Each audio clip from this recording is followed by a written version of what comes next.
There's a new warning to stay off the ice. Yeah, you might have seen videos on social media, people riding across Lake Erie on ATVs, bikes, even snowmobiles.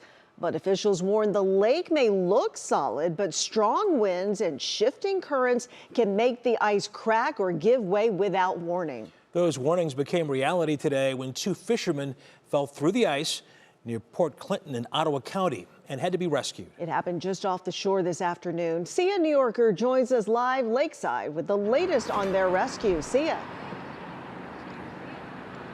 Good evening, Russ and Lena. It is a phrase that we hear when the lakes start to freeze over this time.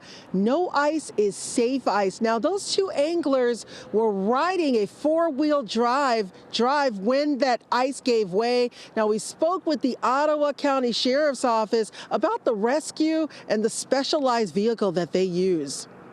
About a mile off Port Clinton, a day of ice fishing nearly ended in tragedy. We get a call that, the ice broke and someone's four-wheeler went through and they ended up going into the water themselves. So the Ottawa County Sheriff's Department deployed their SHERP, an all-terrain utility vehicle perfect for ice rescues. They had to act quickly. And time is of the essence still for someone out there in the cold and that's been submerged in the water. So they rumbled offshore towards the waterlogged anglers who had crawled onto the ice. It looked like where it started to break and was starting to separate, but there was still some solid pieces of ice.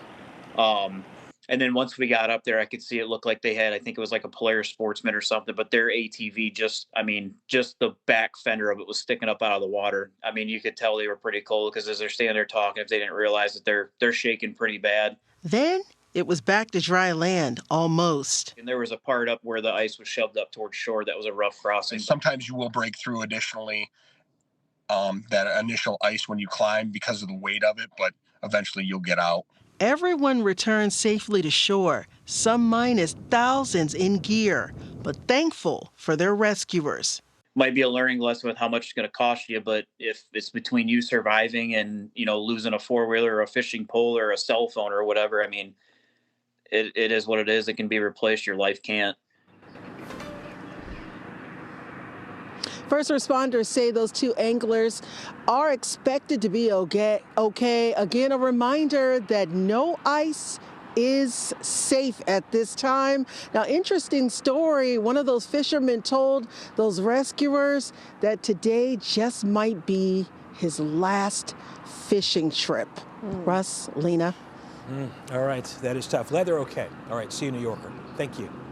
All right, meteorologist Mark Johnson joining us now with a look at how the weather affects those conditions on Lake Erie. So, Mark, what's interesting about that SHERP is that if it breaks through ice, unlike an ATV, that thing is fully sealed and it just floats. It floats right on top. Right. What a great invention to rescue folks. Now, take a look here. Lake Erie Shores and Islands. This is fast ice off Marblehead. What does that mean? It's solid ice. It goes out to several of the islands, but around the islands there are cracks in the ice. The lake is 95% ice covered right now. 18 degrees. You'd think all the days in a row that we've had below freezing, that this ice would be frozen solid, the lake would be frozen solid. It is not, because the wind fields across the lake cause the lake to crack, and it pushes ice jams back and forth. And as you can see right now, this is today. This is 10 to 30% ice covered. So we've got slivers of open water right near the islands here. The rescue was here. Obviously, there's some slivers here, but there's a big one. So we're 95% frozen solid, but not nearly solid enough to risk going out on that ice.